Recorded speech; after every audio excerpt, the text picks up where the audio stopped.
Hi, my name is Ron Yan and I am the chef owner of Tolo. Today I'm here with Food52 and we'll be making crab fried rice.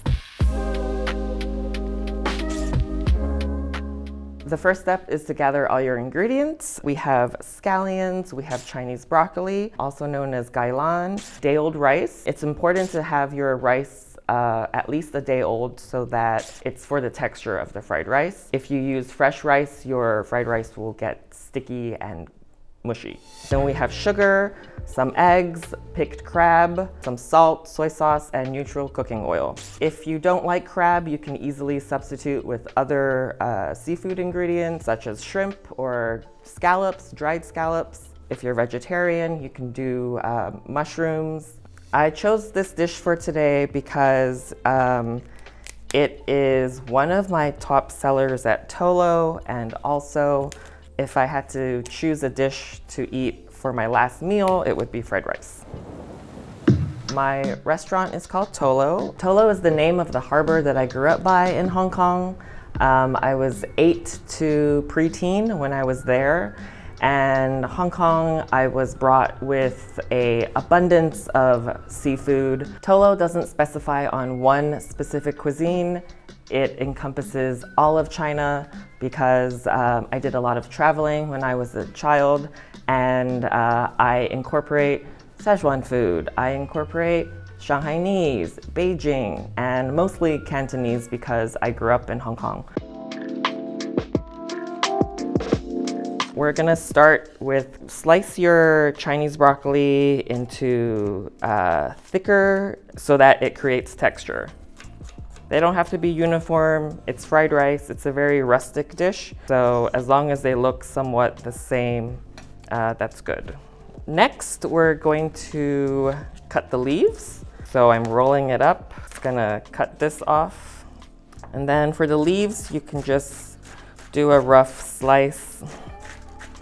Similar to fresh herbs, the leaves are gonna cook really fast, so we're gonna add them to the rice at the very end. Most people just use the light green parts, but I like using the whole thing, so we're just gonna cut everything. The scallions are similar to the broccoli leaves, just nice little coins. They'll also be added at the very end, so you get still of that nice allium flavor. Next, we're gonna break the eggs. You can just mix the eggs gently. They don't need to be completely whisked, just a few seconds. So I'm just putting some oil in the middle of the pan. We're going to saute the Chinese broccoli. By adding the Chinese broccoli into the oil, we're only just giving a light blanch. So 30 seconds or so, we can add in the eggs. At this point, we don't really want to hard scramble the eggs. So I turn down the heat just a little bit, and we just want a soft scramble texture before we add in the rice. Now we're at this soft scramble stage. Add in your rice. At this point, since we don't want anything to burn, we can turn down the heat a little bit. Mix everything together. Those of you using a saute pan at home, this part is probably going to be your messiest part. You want to be cooking your rice in the wok for no more than a minute. You're just reheating the rice because it will continue cooking as you finish the crab fried rice.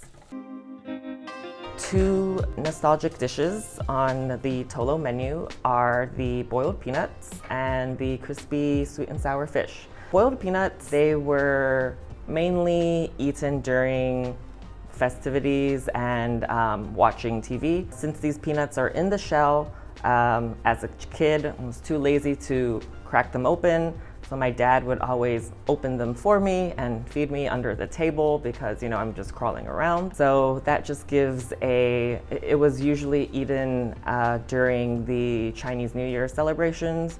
So parents watching TV and I am on the floor eating peanuts. The sweet and sour fish is mostly nostalgic, mainly for the sauce. You can put anything on that sauce, but the sauce is key, and I love eating that sauce over white rice, steamed rice. It's a dish that originates from my birthplace of Yangzhou.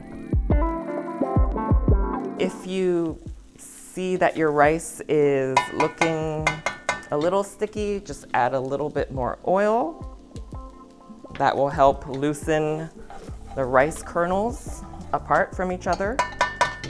Because it is called crab fried rice, it needs some oil. I love seafood, so I just add a lot of crab. Next, we're going to add Chinese broccoli leaves. Now we're going to season with a little bit of sugar, pinch of salt, some soy sauce, about maybe a tablespoon for a pint of rice.